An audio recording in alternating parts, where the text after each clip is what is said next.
The National Joint Operational and Intelligence Structure, promising a no-nonsense approach to threats of disruptions and intimidation during the upcoming elections.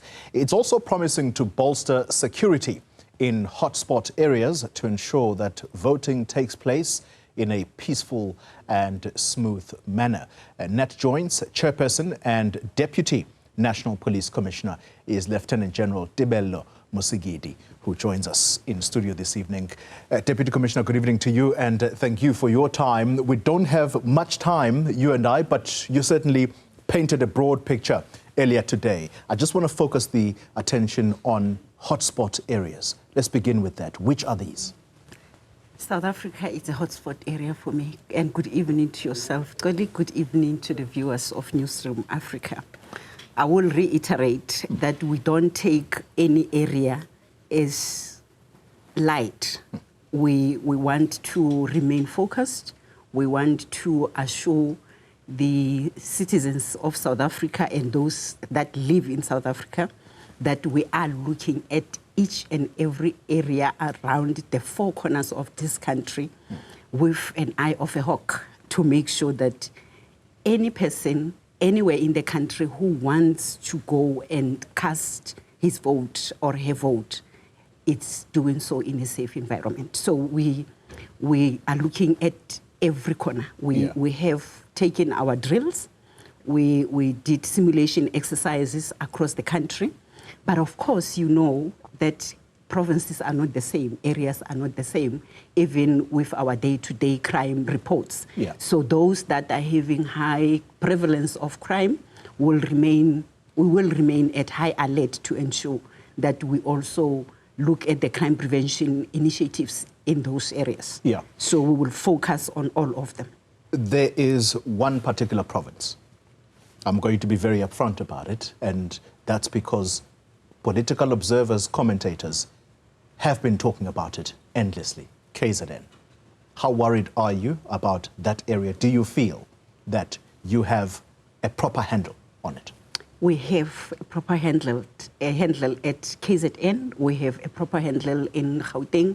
We have a proper handle in Western Cape. I think so far we know that when we come to the murder rates, the gangsterism, we can talk about Western Cape, we talk about Gauteng, we talk about Eastern Cape, we also talk about KZN when we talk about the mining areas that are volatile, where you will have a combination of the locals and people from other countries as well, where we are seeing that the issues of crime and criminality are becoming more violent. It's also those other areas. But I want to say to the viewers at home, I don't want to create a situation where people are panicking that where we are staying, it is a volatile area, that is where we shouldn't be, we shouldn't move at this area. We take every corner of this country very seriously, and we plan accordingly. You might have small provinces or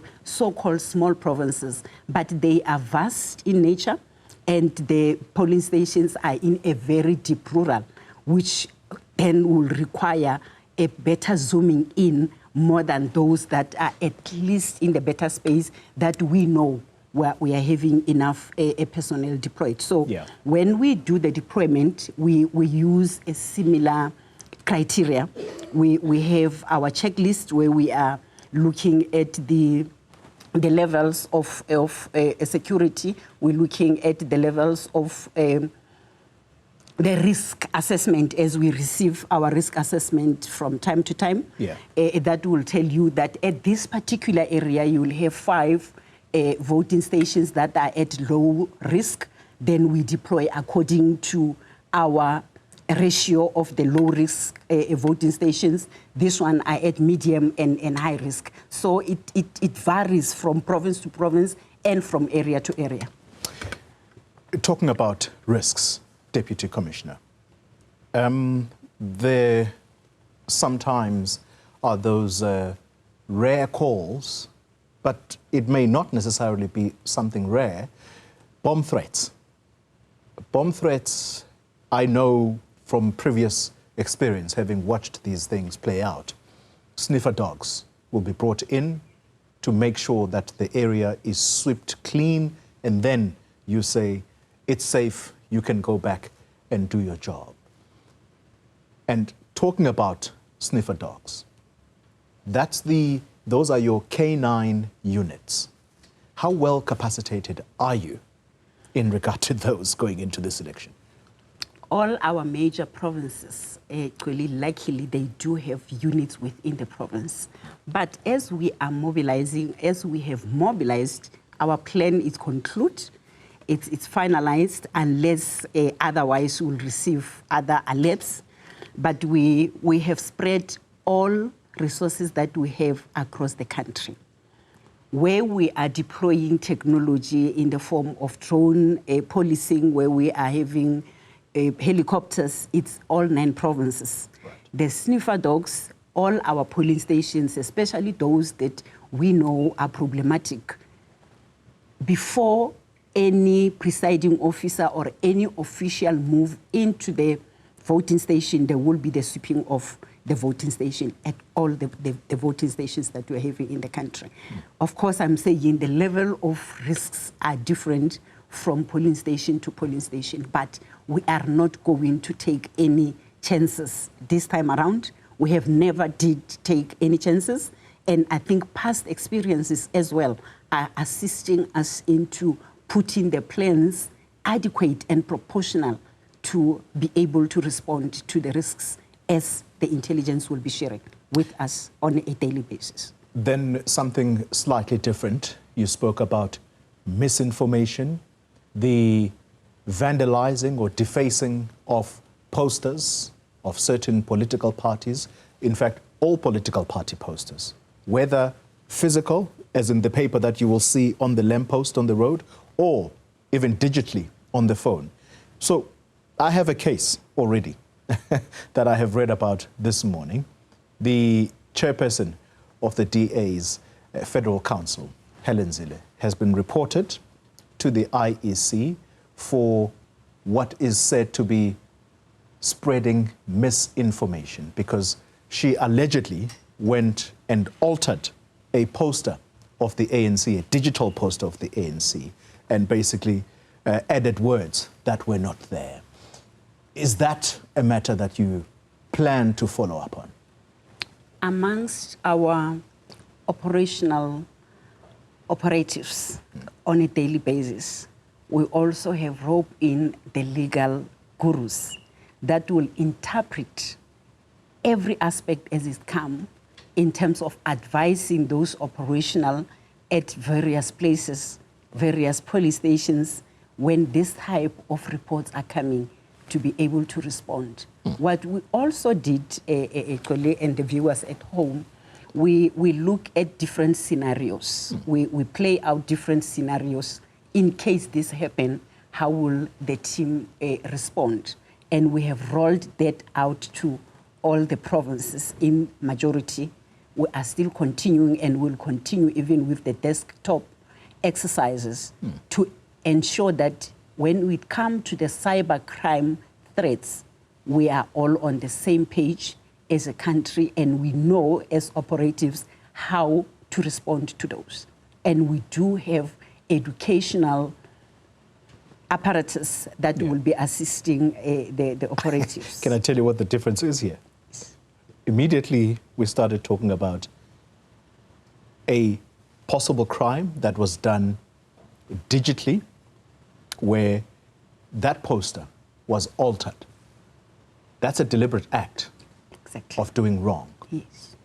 It's contravention of electoral. Indeed. Yes. Versus the person that you announced this morning who was caught on camera either pulling down a poster in one of the areas, and that person was arrested swiftly. The people listening to you right now are going to say, but you see, the laws aren't really biting for those in positions of power and possibly with their money at their disposal. They are going to expect you to act in the same fashion as you approached the man on the street. Why is it that this is suddenly a complicated legal space when a senior leader of the main opposition party has basically defaced a poster of an opponent political party. Clearly, an obvious case, it's an obvious case, it will be attended to Right. swiftly, as you are saying. I was explaining that we are ready, we have prepared our teams out there that should this happen, this is how you should respond. This is an obvious case that you are talking about.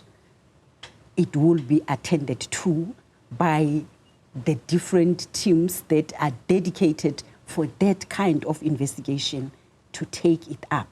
In this case, this becomes a cyber investigation case that will be done collaboratively with our DPCI investigators. They are on board. We do know who to contact when this type of matters get reported. The provinces are aware of their deployments because we have indicated that we as the National Police Department, we went through all 9 provinces to check their state of readiness, and they have presented to us that when this type of an incident happened, this is the capacity that we are having, this will be how we will respond to it. And we are satisfied with that drill. Hence, I'm saying we are satisfied, we have sealed it. All right. But I must say to South Africans, we have learned our lessons from the previous experiences. However, we don't take upcoming events as if they happen tomorrow. Yesterday's events are yesterday's events.